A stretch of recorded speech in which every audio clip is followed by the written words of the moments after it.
Nikki Renee. And I am Paris Fresh. And this is the African Diaspora through the 99 and 2000s. We have a lot of things to talk about because some stuff has been happening on Power. Kelly Osbourne had a big ass foot in her mouth. Definitely did. She had no business. No business saying what she had to say. Oh my goodness. Whatsoever. And then we're going to talk about the GOP debate. And then Miss Leslie, Michael Brown's mother, served the rights to Darren Wilson. And so, yeah, that's this episode. Yeah. So, y'all have to understand my love and adoration for the show Power. Oh, yes. Like, it gives me, it's not completely the same, but it gives me the same feeling I had when I was watching The Wire. Really? Back in the day. Yeah, like The Wire was everything to me because low-key, I'm low-key like a thug / gangster / mobster in my second life. And like I am obsessed with like mob movies. I love Scarface. I love Donnie Brasco. I love all that type of stuff. I love Goodfellas. Every time it comes on, I gotta watch it. Y'all don't understand. So anyway, Power is just so amazing to me. And then you have Omari Hardwick. Look, let's not do it, okay? Because every time my mouth starts watering, my body starts shivering. Look, let me tell you some things. So I have a problem. Like, I love to see him bump nasties. It's something, I don't know why, but I just don't like him doing it with Tasha or with Angela. Any sex scene that Tasha's in, it's terrible. Do you know what I mean? Like, she don't really be like, give you like the, yeah, this the bomb. And then Angela, it's something about her. I don't know what it is. Maybe I think she's too skinny and I don't know, but I just don't enjoy it. I just have so many mixed feelings when it comes to his whole situation with Angela, though, that really pisses me off. Like, I'm just like, it's kind of that whole thing, like, once he get on, he gonna leave your ass for a white girl. Don't get me wrong, she's Spanish, but in our community, in the black community, I ain't worried about these white girls. You know what I'm saying? True. I'm worried about the Jennifer Lopez. True. That's just, it's different. And then I'm just like, this is the woman that rode for you. Like, Tasha has been down, like, she was in the passenger seat with your 9. Like, she had would your catch back. a case. She would catch a body over him. She would catch a body over this man. And you just gonna play her like that? You gonna make her feel like she's second best to another woman? That is my biggest fear. One of my biggest fears in life is being so invested in somebody. You know, hopefully he wouldn't have me out here, you know, bang, bang, pew, pew on people.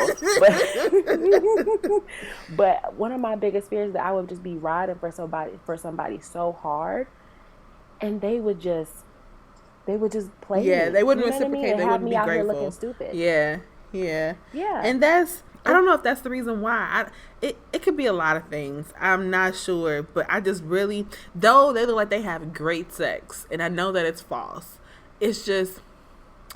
It's something about them that I don't really like in terms of like them bumping nasties, but I just love seeing his body and that tattoo and the way he picking up and lifting and flipping and rubbing down. I just be like, yes, Jesus, let's rewind. The first time him and Angela got it in, I was like, I had to pause it. I said, wait a minute. They getting real. With the way he had her up against that wall, I said, wait a minute. Yes. What am I watching? Yes. I had to step away because I felt a certain kind of way. It almost had me making calls to people I shouldn't be calling. You know what I'm saying? So, goodness. He's just so fine. But what I'm really concerned about for this next episode coming on tomorrow, and they really need to hand us a check for giving them this plug, but either way, what I'm really excited about is the fact, like, I can't believe that he let Tommy take the fall. But here's the thing, though, because maybe I just really ride or die for Ghost, and in my head, he wouldn't do nothing like that. Do you know what I mean?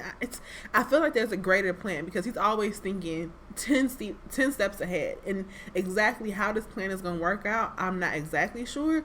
But one, Tommy needs to have a timeout because he always runs his fucking mouth. Why did old girl Redhead know that Ghost was Ghost? Why are you telling Kanan all y'all's business? You obviously have forgotten like the code of the streets, and if you need to go to jail to figure that out, maybe that's part of Ghost's plan. Like, it's I don't know, because my thing is like, don't get me wrong, Tommy, he's kind of one of those hot-headed people where it's like he's that pit bull you got to kind of calm down because he gets way too excited, and he did lose his mind over Holly. Oh, that was ridiculous. But at the same time, Ghost has been losing it over Angela, and he's been making so many sacrifices to protect that situation that he's been messing up his business and messing up. Everybody True. can come down for True. this. Everybody can go down for this. And I kind of have a sweet spot, even though he's so trifling, for Kanan. I just have a sweet spot Who, for him 50 because first Cent? of all, it's 50. 50 has been He bad. You don't has, understand. but then Kanan is so much of the ain't shit part of 50 Cent, like real Curtis Jackson, that I'm just Yeah. like, fuck you. You can go down. Do you know what I mean? Like the parts of 50 Cent that I do not like, Kanan personifies that. Like the whole, I'm gonna take a nigga out, so I gotta take a nigga out, and by any Right. means necessary.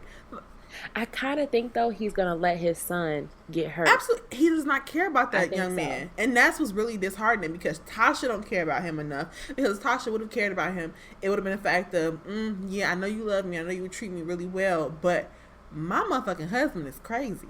Do you know what I mean? Yeah. And like, and if he don't get you, one of his associates gonna get you out of the fact that you are not being loyal to like the flow Exactly. of things. And then also his daddy don't give a damn. His mama seemed to care, but she only even had 2 guest spots, so she can't. She don't, her consideration don't really mean that much. So I don't know. I'm afraid for that young man. I've been afraid since the beginning.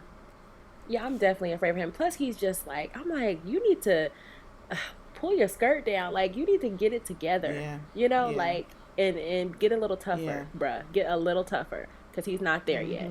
And then like I'm so conflicted about Tasha because I respect her as Ghost's wife because she's been there.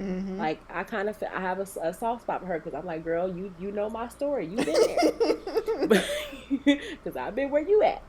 But also made me mad that she had a chance for when her man came to her and was like, I'm trying to get out this life and be legit for us. I'm supposed to be better. You know, and she just like, no, you're supposed to be the biggest goddamn drug dealer in New York. Yeah. Like, he wants better. But maybe it's the whole thing of, okay, so when she said that, it was just like, damn, you know, the fact that, one, she wasn't being supportive, but also it could be the fact that she's probably never seen what that looks like. Do you know what I mean? Like, That's true. probably around her way, people only made it 1 or 2 ways, and the people that seem to really make it were like the drug dealers. So, which is the reason why she's trying to keep them on top, trying to keep all their business in order. So maybe that's where it was. And for him, first of all, for him to shut down after that, I'm pretty sure there were issues in that marriage way before Angela stepped in the club and whatnot. But for that to kind of be a moment where he felt that it was like, all right, this is like the universe telling me I can go start sticking my dick in somewhere else. That's right. I don't believe that, because I feel that no matter what you're going through, you should always shut down another relationship before you get into a new one. Because you can't say, oh, my partner, they were doing this, that, and other, this is why I cheated. If they're doing this, that, and the other, this make you feel some kind of way. One, you should be able to communicate it. And then if communication is not working out too well, then how about you try separating yourself and discovering new things. But he wasn't right for that either. He know better. Oh, I'm just so excited. I'm so excited for this new episode. I am too. Oh my goodness, I'm so excited. Okay. So yes, y'all tune in on tomorrow. Tomorrow, I think it comes on like 8 Central Standard Time, 9 East Coast time. I don't know what time it come on. Just I watch it tune immediately. Because, you know, motherfucker ain't got stars. Look at you. I ain't got stars. I do have stars, something I don't need to have. But anyway. You do? Yeah, girl, I you have living large. Shit. I certainly am not. Got it on the deal. But anyway, so definitely tune in and let us so we can have a conversation about it, because you got to understand how much I love power. It gives me absolute life. I be sitting on the edge of my seat, okay? They literally have some of the best sex. Some of the best. We ain't about to go there. So Kelly Osbourne was on The View sometime this past week, and Girlie said something that was interesting. So here's the thing. So they were talking about, you know, Donald Trump's extremely ignorant remarks towards immigration here in America. And Donald, he was just basically saying how Mexico was just letting murderers and rapists slide up and through the border, and that's a problem for Americans, and blah, blah, blah, blah, blah. And then Donald was just saying how, oh, I didn't mean it that way. People took it out of context. Some of my best employees and my friends are Mexican and Hispanic, and so they love me, I love them. But that's a disproportion of power if you think about an employer-employee. But anyway, and in his mind, he felt that was like a reassurance that he was not racist. But anyway, so then they were discussing it on The View. And then Kelly Osbourne, she was just like, Donald, you should be more cautious what you say, because like, who's gonna cut your grass? And who's gonna clean your toilet? Something like that. Yeah, and I'm just like, toilets? What? Oh my goodness. I'm just, and you know what? I enjoy Kelly Osbourne Really? for the most Why? part. I love her style. I like her style, and sometimes she will have something clever to say. Like, I like how she kind of sometimes will snap back at people who say things that aren't like body positive, or, you know, whatever the case is. Sometimes I like Kelly. She's not like my fave, but Yeah. you know, I can fuck with her every Yeah. now and then. But it's like she's kind of almost like a Raven, Simone, Really? which I really don't see it for Raven at all. That's unfortunate. Like, Right. ooh. Because it's just like, I'm like, Kelly, sweetie, honey, that's the first thing you thought to come out your mouth. Who's going to clean your toilets? Like, that's not the discussion we need to have. Yes, do we know that especially people in certain positions of power or certain positions, so, you know, socially or economically, do they have people who, you know, have no choice but to take jobs like cleaning toilets and you know, cooking and things like that? Do they hire those people for those things? And do those people sometimes tend to be immigrants from other countries, not just Latin American countries? Certainly, those things are very true. But that's not the conversation we need to be having, because we're talking about just the right for people to come here. Just and what's the irony of the situation is, like, you talking about, oh, we're letting murderers and rapists come into this country. Oh, like, you mean what we did to the American Indians? You mean like how you came and raped and murdered all of them and then sent them to reservations where you continue to essentially murder them? Is that what you mean? Okay, so we're repeating history then, right? Okay. The thing that I really found like an issue with when it came to Kelly, because when I feel, if you and I were to say that, it's something like I don't know if it's like a black cloak that's over us, where it's like, oh, those niggers are funny. Like, we could say it in the same way. It would just be like true shit. People be able to take something from it, like, yeah, you know, like, that was funny, but it's also very accurate. And I feel the problem with her was that, one, maybe her whiteness is working against her when she decided to say that. And then also the fact that when Rosie Perez was just like, ooh, wait, girl, I don't think you meant to say that. And then Raven even said, ooh, hold on now. If Raven has to give you a side eye, that means you know you fucking up. You just get your shit together. And so instead of her trying to say, oh, my bad, oh, that I kind of misspoke, or because she even like really stumbled over those words as they were coming out of her mouth.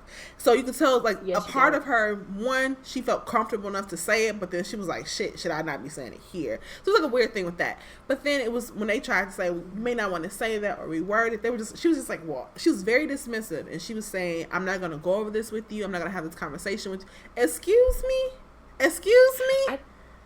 To me, what happened with her body language, to me, when I saw just a little portion of the clip, but I could tell that as she was saying it, she was like, shit, I'm not saying this in the way that I want to say it. My words are meaning things that I don't mean for them to mean. And I saw that look on her face, and then she was immediately cut off so that she could not correct herself, and then she just felt like she didn't have the room to correct herself. And I'm not taking up for her, because the comment was just completely like, girl, let's talk about some actually valid shit. Like, what you just said doesn't make any sense, and nobody's here for that. But she also I feel like she didn't really have the room to correct her statement. I think maybe they would have been like, do you want to say that in a different way? Like, can you further explain what you mean? Then maybe she would have been, you know, had the room to correct herself. Because I get what she's saying, so to speak. I get a portion of what she's saying if I interpret it in a different way. Because like I said, yes, Donald Trump is the type of person with the type of privilege where I guarantee you, if you walk into Trump Towers right now, everyone who is doing like blue collar work are probably people of color. Majority people of color in that building. And many of them may not even speak English, because this may not be their first home. You know what I'm saying? So I get what you're saying, but it's just kind of like, she should have worded it in a different way. Like, you have no problem taking advantage of that labor so that you can pay people less money. But at the same time, you want to say these really disrespectful, demeaning things about these people that you take advantage of. Like, really? Really? So do you mean, are you going to start hiring, you know, white males to clean toilets? Oh, absolutely not, because that's not the American way. That's not restoring America back to its great way of being, which kind of transitions us into the GOP debate last night. So, I forgot that it was even on. I was at a meeting, and then when I got home, Twitter was just like lighting up, and I'm like, who did what and why? and the people were talking about the GOP debate. And so I caught like the tail end of it. But this morning I sat and watched it, and I was like horrified. I was horrified, one, because it was appalling that people really thought that way, but then like the fact they had gall to say that shit out publicly, and then the people were like nodding their head and vocally showing their approval and encouragement of like the ignorance that was coming out of the mouth and the clapping. It was just like, shit, what kind of fucking place do we live in when people think that we need to restore ourselves back to a great place of America? What has been great about America? Every time someone was talking, it was like, well, we aren't respected when it comes to other countries. When you talk about respect, are you equating that to fear? Do you want it to be to the point where, we can go into nations and we can take all their resources and we can kind of bully them around? Is that what you want? Because everybody was just like ripping Obama new and saying like, oh, he's too polite, he's too politically correct. And even Donald Trump was saying, because one of the moderators was a woman, and she was just like, Donald, you're on record calling women pigs, and you refer a lot to women's bodies part and their appearance. And he was just like, well, here's the thing, we're such an age of being politically correct, and we don't have time to be politically correct, and that's our problems that we're politically correct. And I'm just like, it's not about even being politically correct, it's about just having some kind of awareness and respect for someone else. The fact that you think it's okay to call a woman a pig, even though he was just like, it was Rosie O'Donnell, that don't mean anything. You call people dummies all day. Right. You call them clowns. But when it comes down to speaking about, someone's illegal status, it's just like, it has to be they're all murderers, they're all rapists. Those are the people that are being pushed in through the border. And our current conditions and our current language around immigration is so light, and we need to be harder with it. Why? Because what's going to happen is people are going to start losing their lives at the border. And I'm not in denial that's already happening now, but it's just like even more so. And the fact that one of those people could potentially be our president, and with their views on abortion, everybody was pro-life. And even it came into the conversation of just like, well, if it's incest, if it's rape, or if if the pregnancy is at a place where it potentially affects the health of the mother, they were just like, oh nope, still pro-life. Excuse me. But I'm like, how in that case, and I hate to go off on a tangent, but go off. How the hell are you pro-life, but if you have no problem with the health of the mother, if this fetus is damaging the health of this other person that is currently alive and breathing and functioning in society, you would rather cut them off, spare this fetus than this breathing, walking around life. You know what I'm saying? This person that can say, I don't want to die. Like I understand. I'm not saying I'm just, kill all the babies. No, absolutely not. But I had this discussion with someone the other day. It's like, being pro-choice does not mean you're anti-pro-life. Yeah. But being pro-life does mean that you're pro-choice. That is completely anti-choice. Yeah. You know what I'm saying? Because it's like, when I say I'm pro-choice, I mean that you make the decision that is absolutely best for you. And even if you're in a terrible situation, you're homeless, you don't have any money, you have a health problem, or you have a high chance of birthing a child who's going to have a physical or mental disability that you know that they're not going to have the highest quality of life. If you still say, I want to have this baby, I'm all for you. I will rally for you. I will fight for you. But I'm also on the opposite end. If you feel like for some reason you're not able to take this fetus that you are pregnant with and go on with your life and provide yourself and this baby a healthy life, and you feel like the best thing is to end it and to rethink your decisions in life, I'm also pro that as well. It's just like, it's just crazy that these white men feel like they have agency over our bodies to tell us what we need to do. You can tell me you do not control my reproductive until system. You had a motherfucking period. I don't want to hear your conversations and your concerns around what happens with my reproductive organs. And that's something that was really ticking me off a bit, was the fact that on the GOP side there are no female candidates. So you have a room of white men talking about the rights of women in their bodies. We were having a conversation earlier this week with the organization we were part of, and we were just really talking about how it's important that young girls understand they have agency over their body as soon as they can say yes and no. And up to a certain point, their parents, kind of like make those decisions for them. But understanding that if I don't want something done on my body, it is my body. And I have full right to say so. And I have full right to believe so. So let's just say if I do, if I get into a situation and I think the best option for me and said child would be to not, carry out the pregnancy, that's a right and a concern of my own. I should not, if, one of those candidates become president, I should not be in a position where I have to fight for my own freedom. Do you know what I mean? Right. Like, or I might be in jail, or that's nobody's business. That's nobody's business except for my own. And people need to understand, too, that because of these rich ass white men who aren't as affected by pregnancy as women are, because understand that having a child, first of all, it affects you in more ways than just your body. Like, think about the fact that women typically have to take maternity leave. That affects you in the workforce. It affects you can't, a lot of times women have to hide their pregnancies in order to get a job, or even at their current job in order to get a promotion. They have to make sure that they don't tell people that they're pregnant too early, all types of stuff. But anyway, like, they're making it really unsafe for women to make certain decisions about, maybe ending a pregnancy, because there are certain states where you can't get, for example, the abortion pill, which is something that you can get up to, I think, maybe 8 or 9 weeks, that you're pregnant. And it's one of the safest things for you because you don't have to do it, medically or not medically, but surgically. You know what I mean?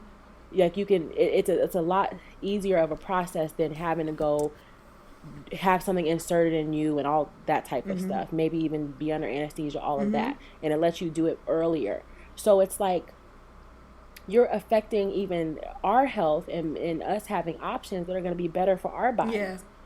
There's some states where they make you go to the abortion clinic twice before they actually will allow you to have the abortion. What? So they want you to hear the heartbeat, sit with it basically, and then come back and have all this trauma done to you emotionally. Excuse me?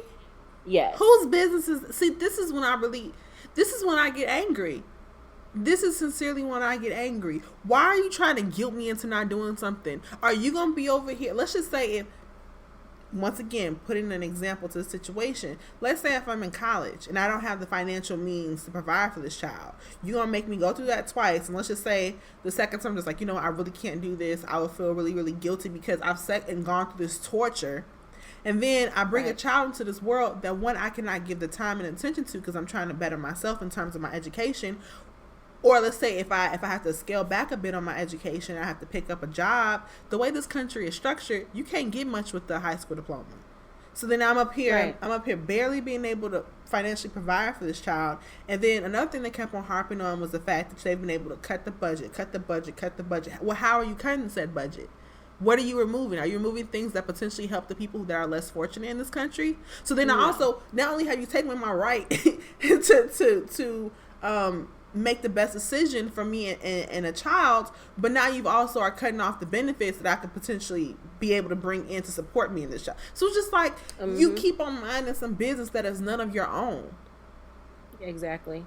And what really makes me scared for Donald Trump to be in that position of power, honestly though, it's not, I'm not 100% convinced of that, because people are fucktards in this country. True. Like, they are stupid as shit. And especially those who don't understand the wealth distribution. There's actually Republicans who are dirt fucking poor in the middle of bumfuck Kansas that will sit there and vote for this man because he's talking about, taking away from the welfare hungry niggas and you know what I'm saying, shit like that. Like, there are people that will honestly vote for this man, but they don't even understand the wealth distribution in this country. You got to understand that, like, most of this country's money is held by the 1% and maybe 20%. Most of the money. You would think that since there's more middle to lower class people, that the wealth would be actually more so spread among those people, and then a small portion of the wealth would be actually held by those in the 1% and maybe top 10 or 20%. But no, they have all of the money, and we're just scrambling like to get pennies and coins. Even those who are in even upper middle class. They don't have, we don't carry most of the money, but we're the most of the population. We don't have any of the money. So I'm so afraid for this person who is one of the richest people in our country to be president, and he has been one of the richest people in our country for years, and he has no respect or he has no empathy for those who have less than. Because I don't care how hard he's worked, I will never take away from him being a businessman, whatever the case is, even though I'm sure he's cut some throats along the way. But I get that he's worked. Like a fucking I get old that raisin. he's worked hard. Yeah. Yeah. But the thing is, he doesn't understand that Raisin is old. you have to still have some empathy for other people's situation to understand your privilege, because you are who you are because you have certain privileges. Yeah. So imagine if he's the president. You think he's going to give a shit about the fact that your black ass can barely afford to go to college? Here's the thing. In my mind, I refuse to believe that Donald Trump would ever be my president. And that's really like how it's worked out in my head. One, not only because that's just completely ludicrous in terms of who he is, but also the fact of like what he's been saying. And not only have we had a large group of like people who are really pushing this Black Lives Matter movement, but you have folks who are starting to become a little more aware of the things that are happening in our society, and just the whole shit of, you know, you should be able to take care of yourself. The budget. Let's do some war some places. Let's become feared and do all this other shit. I feel like there are a lot of people who are on the other side with just like, well, that nigga, he ain't screwed too tight.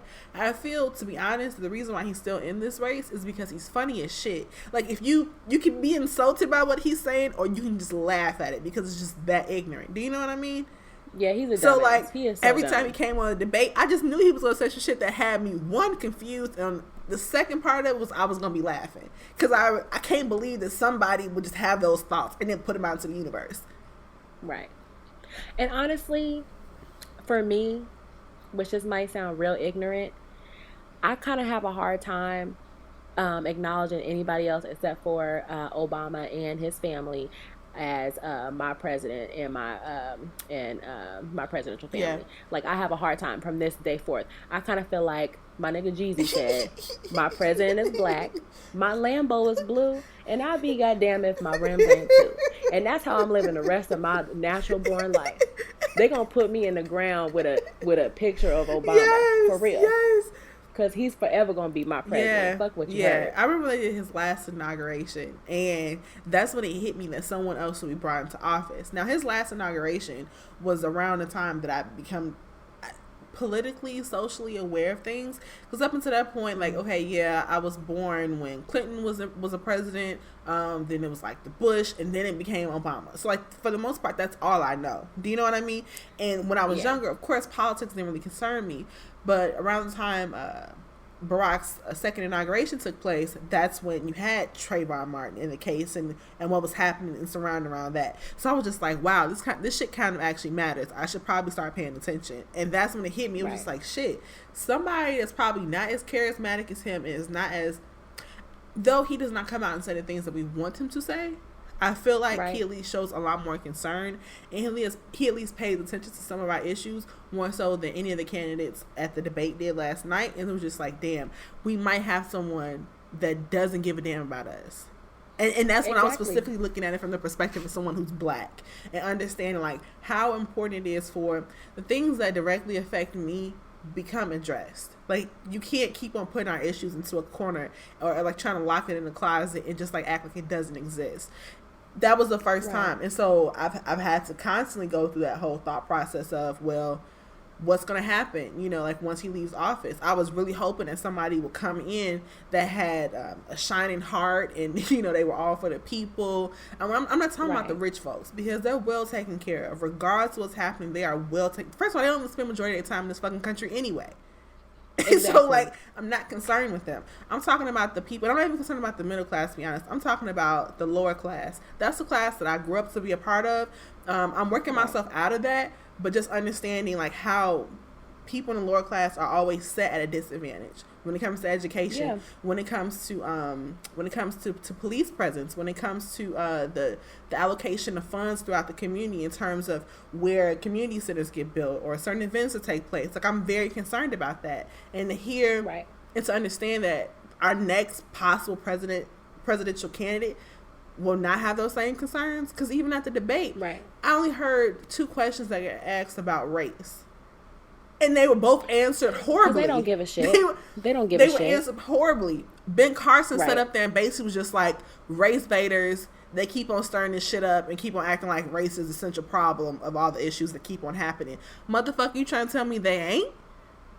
If I ever hear another person use the term race baiters, especially a black person, nigga, what the fuck? He was smart like, enough at least not to say race baiter, but that's exactly what he meant, because he just said people with hatred in their heart keep on putting the some shit about like they keep on putting race as a topic between, like, if an altercation happens between two people of different racial groups. It was some shit like that, but he was essentially calling people race baiters. So because my thing is, talking about two different racial groups, bitch. We talking about y'all white motherfuckers. That's who. But Ben Carson is black. That's the sad shit. Ben Carson. Remember? Have you ever seen that movie, Gifted Hands? Cuba Gooding Jr. Yeah. The neurosurgeon. That's motherfucking Ben Carson. That was my motherfucking movie, and it was inspirational and shit. I was just like, okay, one day I can go from having anger issues, the next wake up and up here saving lives through brain surgery. Nah, but apparently this motherfucker ain't got no damn sense. That is him. That's the only black candidate in the GOP. And that's the fuck he had to say. But you know what? He's been hit by privilege, and or some level of privilege to the point where he's forgotten that, nigga, you still a nigga. Okay, don't you ever get this twisted. You will never be Donald Trump. Girl, he was up there comfortable and sitting pretty. Okay, he was just like, but he's still. I'm with my white folks now. Oh God, please. They probably went and asked him to go get their coffee or something. Shuck and jive. Like, you up there shucking and jiving like a damn I pull out my spoons and playing for you, sir. Yeah. Oh, massa. Like, shut your ass Girl, up. that blew me. Because I'm just like, ooh, he gonna have a real good answer. But I should have known he wasn't gonna say nothing smart. Because I saw his speech at the Urban League that took place this week too, and I was just like, he kind of threw me off with his energy and his vibe. I was just like, he ain't shit. But then sincerely hearing his answer on race, it was just like, ugh. Another thing I didn't like was how apparently I didn't really understand this before I watched the debate, but religion is heavily rooted when it comes to the Republican Party. Yeah, exactly. That's one of their main problems. That's why when you're right wing conservative, you are very religious. You're very Christian. Yeah. And so some of the answers, so like basically Facebook had teamed up with the debate, and Facebook had been running this campaign with the debate where it was just like, oh yeah, have people send in questions, hear from the people, so that they can then go to the candidates. And so one of them was just like, hey, have any of you guys asked God what he would like for you to do when you get in office? And just hearing these religious speeches, and I pray to God every day, I talk to God every day, I hear instructions from him every day. Let me just be extremely clear. If you practice any form of religion, that is up to you, and I fully celebrate you doing what is best for you.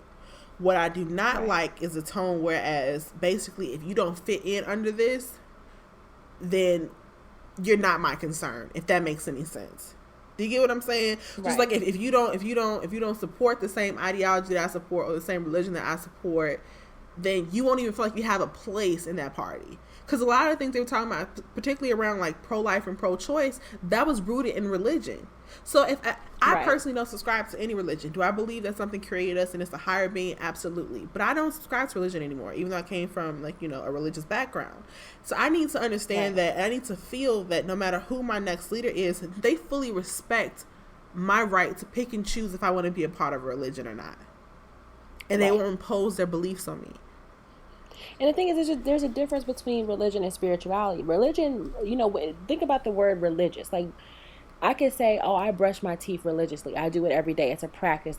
Religion is a practice. You know what I'm saying? And there's so many different ones, and there's so many different forms of it and traditions. It's like, who can say what's right? But being a spiritual person, I completely understand that. And I also respect people who are very religious in whatever religion they want to be a part of. But it's just one of those things where it's like, I still need for my government to understand that there has to be a separation. Yeah. There just has to. Because when we're talking about rights, we're talking about just basic human rights. And you can't separate a human by their religion. True. You know what I'm saying? Like, you can't impose things on me based off of your religion. Right. It's the same thing as people being so pissed off and upset about gay marriage and marriage equality. It's like, we're talking about the rights for people to be able to share a life with someone and to share assets with someone. We're not talking about should God doesn't allow this. How many people do you know who don't even get married inside a church? Like, come on. And if we was to like dig a little bit deeper into your life, we'll try to figure. We will also find some evidence of some things that God wouldn't like. So don't go there.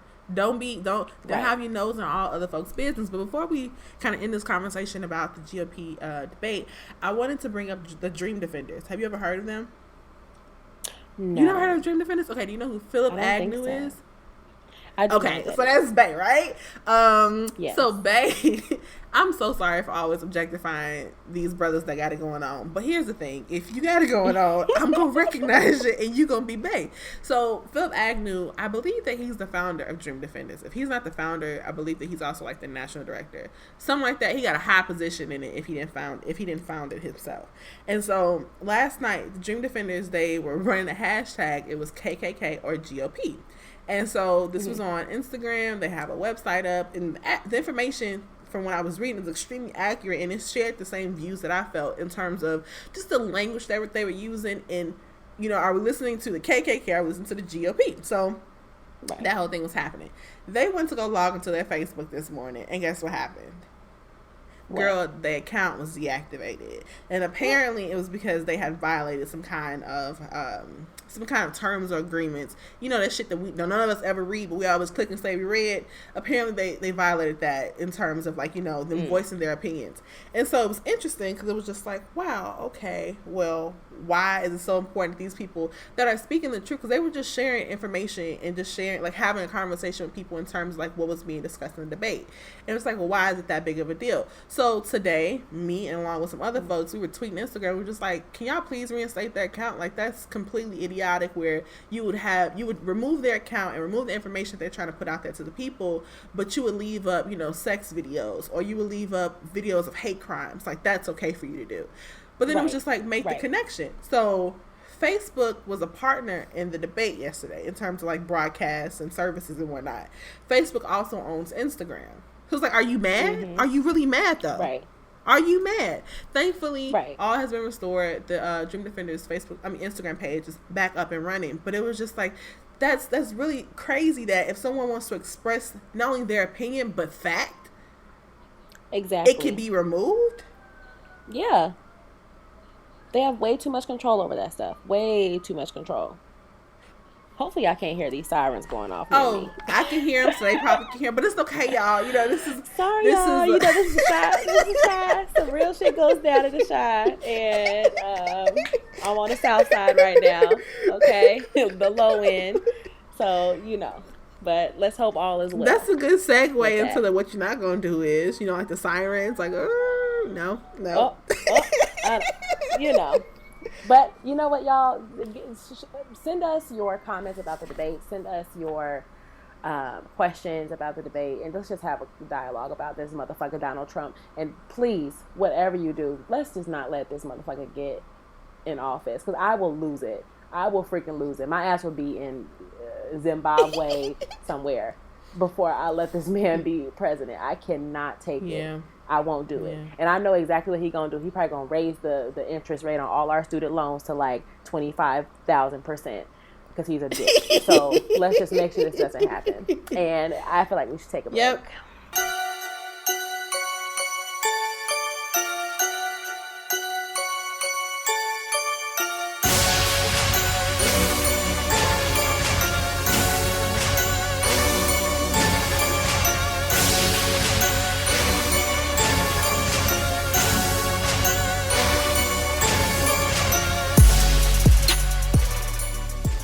Okay, and we're back.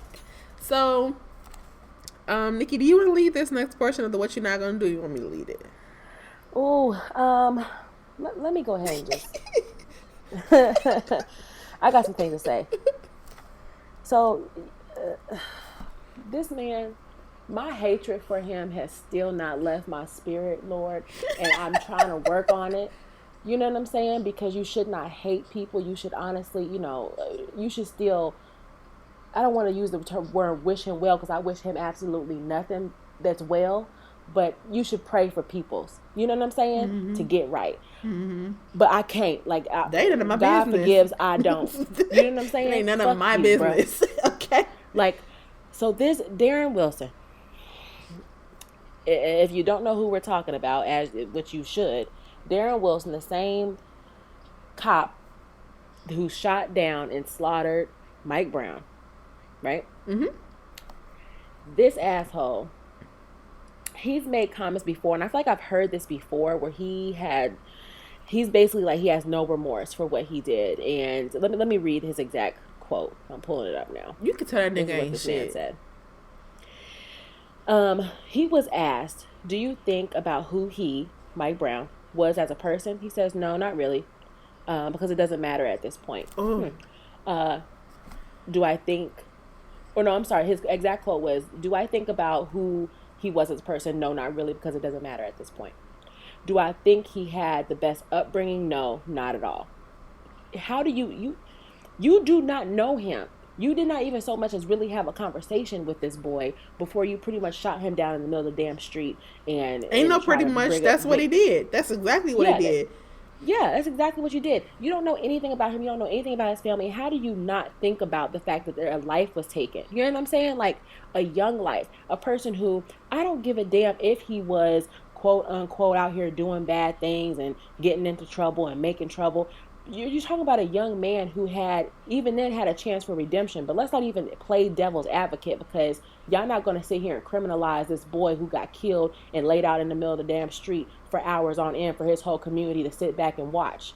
Like, fuck you, Darren Wilson. I don't have any respect for you. I hope that don't nothing good come into your life. Till you do right by us, I hope everything you even think about gonna crumble. Here's the thing. To the ground. Miss Leslie, who is Mike Brown's mother, she heard about this and she was asked if she forgave, and she said never. And when this was the article I read, so when I saw never, I said glory be. Okay, because some people will try to shame her and say, well, let's try to take the high road, and forgiveness is about, not setting the other person free, but setting yourself free. But in truly understanding to hold on to that anger, because it fuels you up to be passionate to continue on this fight. For Darren Wilson, all I can say to you, motherfucker, is that you ain't shit, your mama ain't shit, your daddy ain't shit, and neither is your grandparents. Yeah. Because apparently you were not even raised with a sense of like remorse, or a sense of just like, I messed up, so let me apologize. Apparently that wasn't taught in your household. And I don't know why, but your family did you a big disservice by not teaching you that. The fact that you can live your life knowing that you took someone else's, and you can't even say, I'm sorry. This was someone else's child. I was wrong. My bad. This person laid out in the street for 4 hours. My bad. I'm so sorry. Mm-hmm. I don't wish this on anyone. But that just show you a racist ass prick. And I don't want no bad to come out to you. Well, I'm not going to wish any bad on you. I'll put like that. Because no karma will be coming from me or to me in terms of anything that's associated to you. But you ain't right. And you ain't shit. And I want you to understand that. But you'll probably never hit this because it's hosted by 2 niggas. So. Right. But I'm putting that in the world. I cannot wrap my mind around this son of a bitch. Like, I cannot wrap my mind around his way of thinking. And it's just like. I don't have time to. To me. Exactly. I don't have the time to. But to me, it's kind of like, at this point, this is how we know that it was your actions were flawed because of revenge. Yeah. You wanted to get revenge on someone who disrespected you, who did not follow your orders, who did not allow for you to demean them and treat them like they were a rabid dog. You were pissed off that this nigga had the nerve to talk back. And so you put him in his place. And that's how I know that's exactly what you felt and what you did, because how do you not have any remorse? Like, I can't imagine taking a life and just wishing that I didn't take it unless it was for revenge. I'll keep it real with you. There's some situations for revenge that if I had to, I'm not going to be sorry.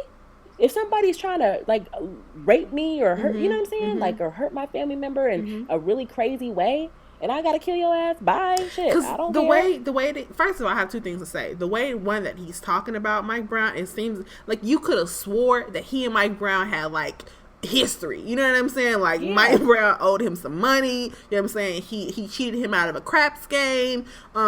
He had drank the last bit of the red Kool-Aid. The way that he keeps on talking about this young man, you could have swore they knew each other, but they only had that brief interaction when he took his life. My thing, secondly, is the fact that the only reason why anybody know your fuck ass name is because you murdered an innocent black boy.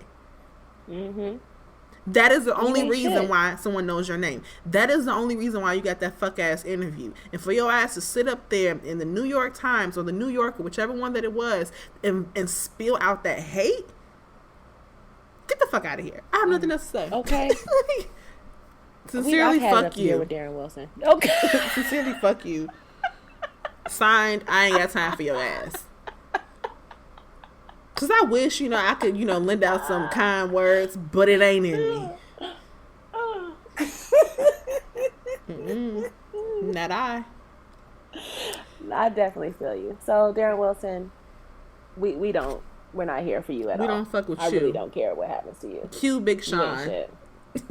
Fuck. I hope him and George Zimmerman, Y'all should be best fucking friends up at Yeah. killing niggas and getting Join away with together. it. Oh, y'all should be besties. Start a fucking book club. Racist And, USA. honestly, I am from, and I hope some motherfuckers from the hometown, I guess, hear this, but I went to high school in Derby, freaking Kansas. It's a suburb of Wichita, Kansas.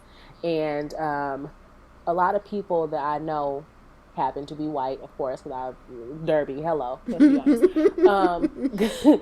And like on their Facebook pages and stuff, around the time they had, the police badge, I stand for Darren Wilson. And I'm just like, y'all are disgusting. Like, y'all are so freaking silly. Y'all You know can what I'm stand with saying? him and Like, come outside and get this work. That's what y'all can stand with. Yeah. I ain't got time. I'm almost like, y'all are so damn silly. Like, seriously. I do not have time. I can't.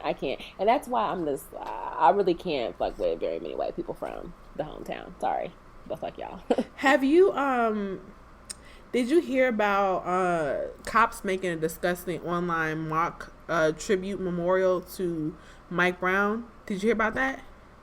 No, I did not. Okay, so before we close out, because this is supposed to be over, but shit keep on popping back in my head. There's some more shit that you're not gonna get. Just some more.